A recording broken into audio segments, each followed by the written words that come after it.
నన్ను చూసి ఎవరూ భయపడాల్సిన అవసరం లేదు. ఎవరిని భయపడాలని నేను ఈ పనులు చేయట్లేదు. నేను ఉద్యమకారుణ్ణి కాదు.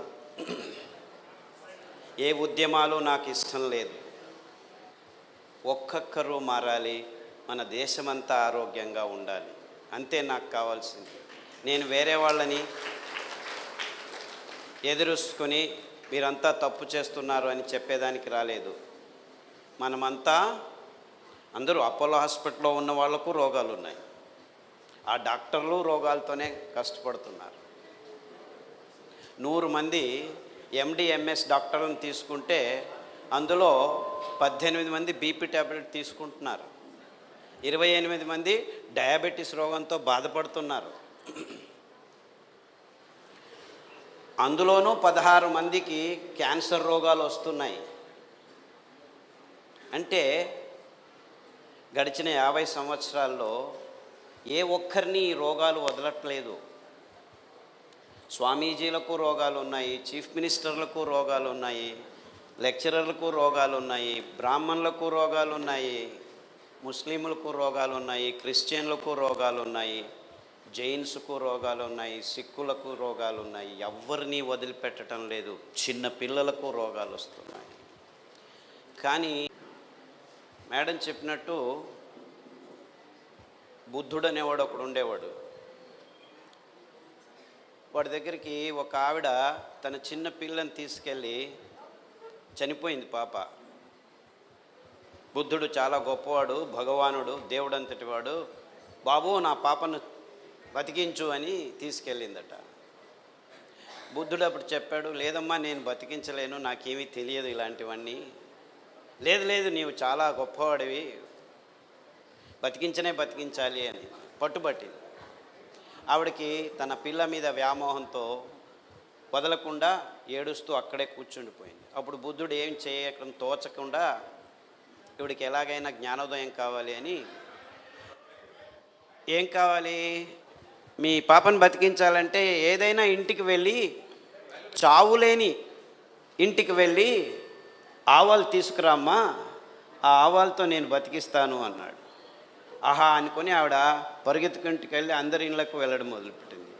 ఒక 10 ఇళ్ళకు వెళ్ళి అడిగే లోపలికి తెలిసిపోయింది ఆవిడకి, ప్రతి ఇంటిలోనూ చావు ఉంది అని. ఇదే కథ ఇప్పుడు జరిగితే బుద్ధ భగవానుడికి ఆ చావు అనే పదం అవసరం లేదు. ఏ ఇంటికైనా వెళ్ళు, డయాబెటీసు బీపీ లేకున్న ఇళ్ళల్లో నుంచి ఆవాలు తీసుకురా అంటే, మన దేశం కాదు ఏ దేశానికైనా వెళ్ళండి అంటే ఈ రోగాలు ప్రతి ఇంటిలో ఉన్నాయి. నేను ఇలా లెక్చర్ ఇస్తుంటే మండ్యా దగ్గర చిన్న పల్లెలో, ఏంటి సార్ ఇంకా మీరు ఇళ్ళల్లో ఉన్నారు, ప్రతి ఒక్కరి జోబుల్లో ట్యాబ్లెట్ ఉన్నాయి చూడండి అని ఇలా చూపిస్తున్నారు. అంటే ఇంటిలో ప్రతి ఒక్కరికి రోగాలు ఉన్నాయి. ఇంట్లో కాదు, ఇంట్లో ఉన్న ప్రతి ఒక్కరికి రోగాలు ఉన్నాయి. తమాష ఏమిటంటే ఈ రోగాలన్నీ గడిచిన 50 సంవత్సరాల్లోనే వచ్చాయని ఈ పత్రికలు రాయట్లేదు, ఈ టీవీలు చెప్పట్లేదు. ఎంతవరకు చెప్పట్లేదంటే డయాబెటీస్ వస్తే బాగా కాదు అని చెప్తున్నాయి.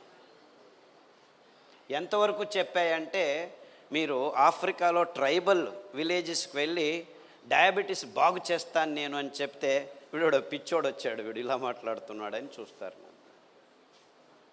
అంటే అది ప్రపంచవ్యాప్తంగా అందరికీ తెలిసేట్టు చేశారు. డయాబెటీస్ వస్తే బాగు కాదు, it is incurable disease. BP వస్తే బాగు కాదు, ఇన్క్యూరబుల్ డిసీజ్. రొమెటిజం వస్తే బాగు కాదు, ఇన్క్యూరబుల్ డిసీజ్. థైరాయిడ్ వస్తే బాగు కాదు, ఇన్క్యూరబుల్ డిసీజ్. ఇలా ఇది రోగాల లిస్టు, బాగు కావు అనే రోగాల లిస్టు ఆంజనేయుని తోకలాగా పెరుగుతూ పోతుంది. అంటే గడిచిన 50 సంవత్సరాల్లో ఈ డాక్టర్లు, ఈ విజ్ఞానులు, ఈ విశ్వవిద్యానిలయాలు ఏం చేస్తున్నాయని ఒక్క ప్రశ్న అడిగితే ఏం చేస్తున్నాయి? ట్యాబ్లెట్లను రెడీ చేస్తున్నాయి, ఆపరేషన్ టేబుల్స్ను రెడీ చేస్తున్నాయి, మీకు గాల్ బ్లాడర్లో స్టోన్ ఉందా, రండి గాల్ బ్లాడర్ తీసేస్తాం. మూత్రపిండాల్లో స్టోన్ ఉందా, రండి షూట్ చేస్తాం. లేజర్ వచ్చింది మా దగ్గర. షూట్ చేసిన తర్వాత ఏమవుతుంది, ఇంకొన్ని రోజుల తర్వాత 7 చోట్ల కిడ్నీ స్టోన్స్ వస్తున్నాయి. నో ప్రాబ్లం, మాకు ప్రిసైజ్ షూటింగ్ తెలుసు, ఎక్కడుందో మేము మిమ్మల్ని టచ్ చేయకుండానే తీస్తాము, మళ్ళీ షూట్ చేస్తాము. ఎన్నిసార్లు షూట్ చేస్తారయ్యా, ఎన్నిసార్లు వస్తే అన్నిసార్లు షూట్ చేస్తాం. ఎడమ కన్నులో నొప్పి అయింది, ఆ డాక్టర్ దగ్గరికి వెళ్ళండి. కుడి కన్నులో నొప్పి అయింది, ఈ డాక్టర్ దగ్గరికి వెళ్ళండి. గర్భకోశంలో గడ్డలు ఉన్నాయి, ఆ డాక్టర్ దగ్గరికి వెళ్ళండి. ఓవరీస్లో ఇంకొక డాక్టర్ ఎండోక్రైన్, అక్కడికి వెళ్ళండి. ఇలా డాక్టర్లు, హాస్పిటళ్ళు ప్రతి సంవత్సరం ఏ ఊరికి వెళ్ళినా ఒక వీధిలో 1 కిలోమీటర్ నడిస్తే 1 ఉన్నది 2, 2 ఉన్నది 4, 4 ఉన్నది 6 హాస్పిటల్స్, మెడికల్ షాప్స్ ప్రతి సంవత్సరం పెరుగుతూనే పోతున్నాయి. ఇది మన కర్నూలే కాదు, కడప కాదు, ప్రొద్దుటూరు కాదు, బెంగళూరు కాదు, హైదరాబాద్ కాదు, న్యూయార్క్కి పోండి, మెల్బోర్న్కి పోండి, లండన్కి పోండి, ప్రతి ఊరిలో జరుగుతున్న విషయమే ఇది. ఇంకేమీ తేడా లేదు. అంటే ప్రతి ఊరిలో ఈ డాక్టర్లు, ఈ మందుల షాపులు సంవత్సరం పెరుగుతున్నాయంటే ఈ విశ్లేషణలో అర్థం ఏమిటి? సంవత్సరం ప్రతి ఒక్క ఊరిలో రోగులు పెరుగుతున్నారు అని. కానీ 50 సంవత్సరాల నుంచి వీళ్ళందరూ ఏం చెప్తున్నారు మనకి? విజ్ఞానపు అంచుల్ని మేము చూసేస్తున్నాము అని చెప్పేస్తున్నారు. విజ్ఞానపు అంచులను చూసేస్తుంటే 50 సంవత్సరాలైంది, ఎందుకు రోగులు ఎక్కువ అవుతున్నారు? మీరు విజ్ఞానాన్ని అంతగా